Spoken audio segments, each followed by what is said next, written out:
Born Tyrus Gray in 1977 in New Orleans, Louisiana, Juvenile was raised in the Magnolia housing projects in the uptown area of that city. During his childhood, the neighborhood experienced high levels of crime, and Juvie first witnessed murder at an early age of 9 years. His childhood was rough and briefly got himself involved with selling crack and marijuana. When he was only 11 years old, he owned a knife, and by 14 he owned 2 firearms. Though he was raised in the Magnolia projects, his family sent him to Our Lady of Grace, a Catholic grade school in LaPlace. "My people wanted me to go to a good school," he said. He later attended Fortier High School and graduated from Booker T, Washington, avoiding any serious trouble along the way.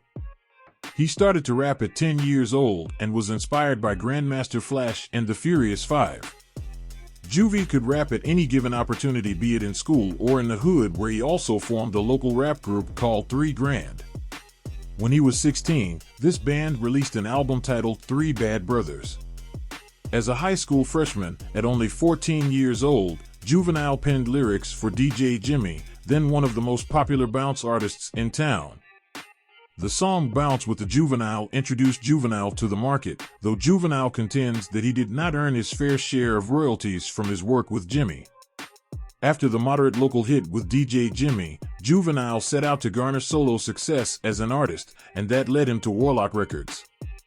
In 1994, after signing a deal with Warlock Records, Juvenile would release his very first album, Being Myself, which unfortunately was not a big hit.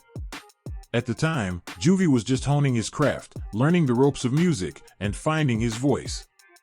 Still, the album wasn't without promise, as tracks such as Sling It to the Back, Something I Forgot, and Powder Bag showed a glimpse of possible greatness Juvie could be headed for. The album did manage to receive some local success, and that would put Juvenile on the New Orleans radar even more.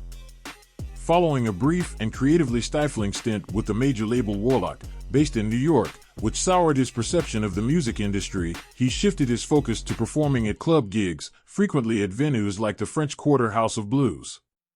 During the day, he sustained himself by taking on various odd jobs. Perhaps most importantly, the album he released with Warlock Records caught the attention of local underground label Cash Money Records. After he heard UNLV's Drag Them in the River, Juvenile knew he wanted to rap over Manny Fresh's beats. Juvenile, who signed with Cash Money in the mid-1990s, said he had joined the label at a time when it was going through some big changes. He initially signed with Cash Money Records purely for money, as he had to quit his 9-to-5 job for an initial contract of $2,000 a week. At the time of his deal, Cash Money had dropped all of their artists except for 2, BGE and Lil Wayne. The label paired Juvenile with producer Manny Fresh, who was known for his wild funk productions and for bringing bounce music into the national scene. Cash Money label owners Ronald Suga Slim Williams and Brian Baby Williams brought the post-bounce Juvenile on board, releasing his noticeably more gangster album Soldier Rags in 1997. The album included appearances by other Cash Money acts such as Big Mo, Magnolia Shorty, Big Timers, and the Hot Boys. The album sold 200,000 units across the southern United States, but Juvenile had not yet arrived on the national scene. Also in 1997, Juvenile joined the Hot Boys with fellow Cash Money rappers BG, Turk, and Lil Wayne. They released their debut album as a group, titled Get It How You Leave.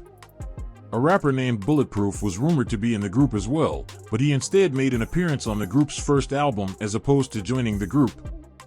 Soldier Rag's album sold 300,000 units across the southern United States and catapulted sales of the Hot Boys album, Get It How You Live, which sold over 400,000 copies locally. The success of Soldier Rags in the South brought Juvenile and the Cash Money Records to the attention of music giant Universal Records. Cash Money ended up signing a $30 million distribution deal with the label. Under the deal, Universal would give Baby and Slim a $2 million advance every year, plus a credit of $1.5 million for each of the up to 6 artists they'd be able to put out annually. After the sales came in, they would divide the profits. Universal would get 20% for their services, and Cash Money would bring a whopping 80% back home. After the big contract came their way, Cash Money needed a record that could really take them to the next level. The Big Timers album wasn't the one, despite solid sales. It fell on Juve to carry the torch as the most promising solo artist in the crew, and sure enough, he was up to the challenge. Juvie and the Cash Money Millionaires did not disappoint and delivered the masters for Juvenile's 400 Degrees to Universal, which would go on to sell over 4 million copies. The album produced two wildly popular singles, Ha and Back That Tang Up.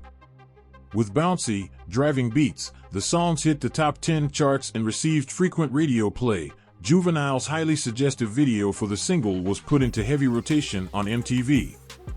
This was the crossover moment for Juvie and Cash Money, as 400 Degrees would end up selling over 5 million copies and remaining on the charts for the duration of 1999 off the strength of that song.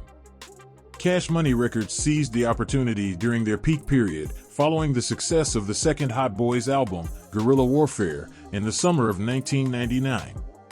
Capitalizing on their momentum, they swiftly released the next Juvenile album, The G Code, by the year's end. The album sold more than 2 million copies and made it to number 10 on the Billboard chart. In the same year, Warlock released a remix of Being Myself, and Cash Money re-released Soldier Rags.